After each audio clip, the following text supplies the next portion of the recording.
Hello students, आज हम भारत के राष्ट्रपति की नियुक्ति, उसके चुनाव के बारे में संक्षेप से पढ़ेंगे।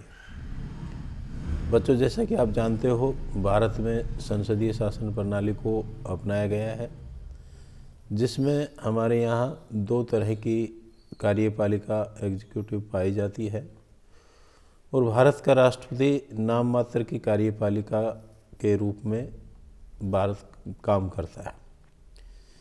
भारत के राष्ट्रपति के पद की व्यवस्था संविधान के अनुच्छेद 52 के अंतर्गत की गई है।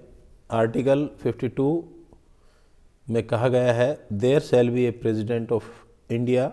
राष्ट्रपति देश का मुखिया होता है और भारत में प्रशासन राष्ट्रपति के नाम से चलाया जाता है। राष्ट्रपति पद के लिए योग्यता क्या चाहिए, क्या क्वालिफिकेशन चाहिए, कौन व्यक्ति भारत का राष्ट्रपति बन सकता है? उसमें सबसे पहले वह भारत का नागरिक हो, उसकी आयु 35 वर्ष से कम नहीं हो, यानी कि 35 वर्ष से जो नीचे है कोई भी व्यक्ति, वो राष्ट्रपति के पद पर नियुक्त नहीं हो सकता। उसमें वे सभी योग्यताएं हों जो लोकसभा का सदस्य बनने के लिए आवश्यक है। अर्थात लोकसभा का सदस्य बनने के लिए क्या चाहिए? उसका नाम मतदाता सूची में दर्ज होना चाहिए, उसको डिस्क्वालीफाइड नहीं किया गया हो चुनाव लड़ने के, तो उसमें वो सभी योग्यताएं होना आवश्यक है। नेक्स्ट, वह दिवालिया या पागल ना हो, अनसाउंड माइंड ना हो, बैंकरप्ट नहीं हो।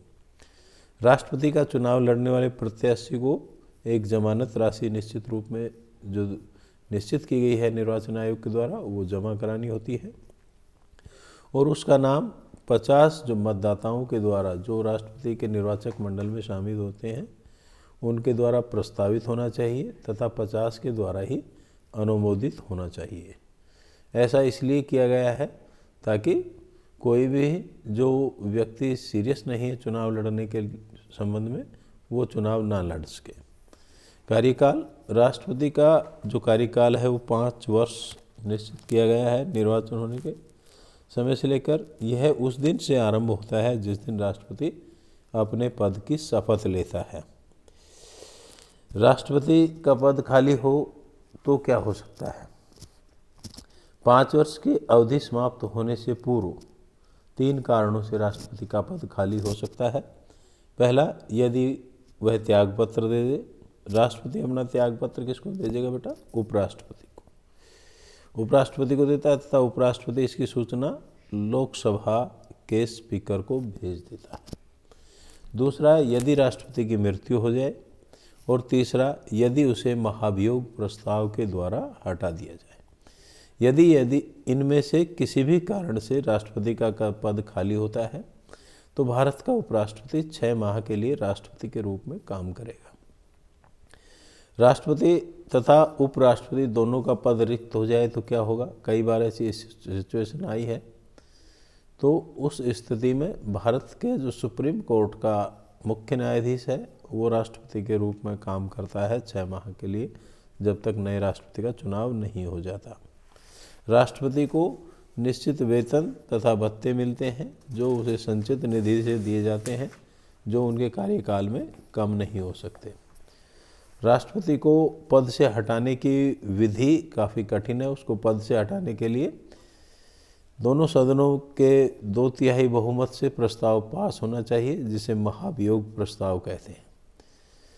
यदि दोनों हाउसेज अपने 2/3 बहुमत से राष्ट्रपति के विरुद्ध प्रस्ताव पास कर देते हैं तो उसे अपने पद से त्यागपत्र देना पड़ता है, यानी कि राष्ट्रपति का पद रिक्त समझा जाएगा। राष्ट्रपति का चुनाव कैसे होता है?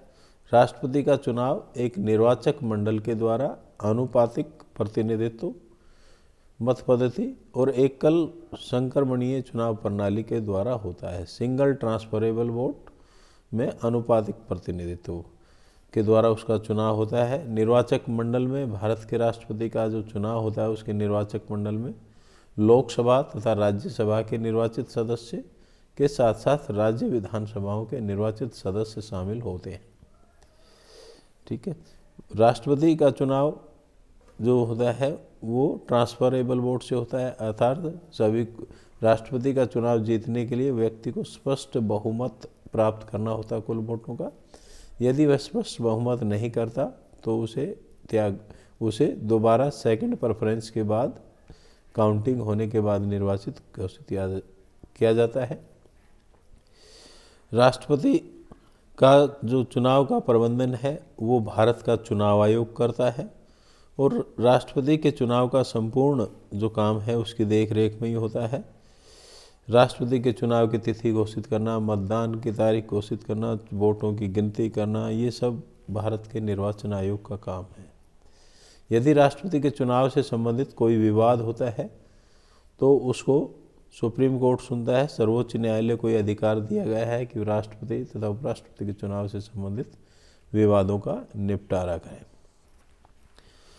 नेक्स्ट, इसमें हम राष्ट्रपति की शक्तियों का अध्ययन करेंगे क्योंकि राष्ट्रपति को, भारत के राष्ट्रपति को क्या क्या शक्तियाँ प्राप्त है वो हम अगले वीडियो में मैं आपको बताऊंगा, जिसे ध्यान से सुनेंगे। धन्यवाद।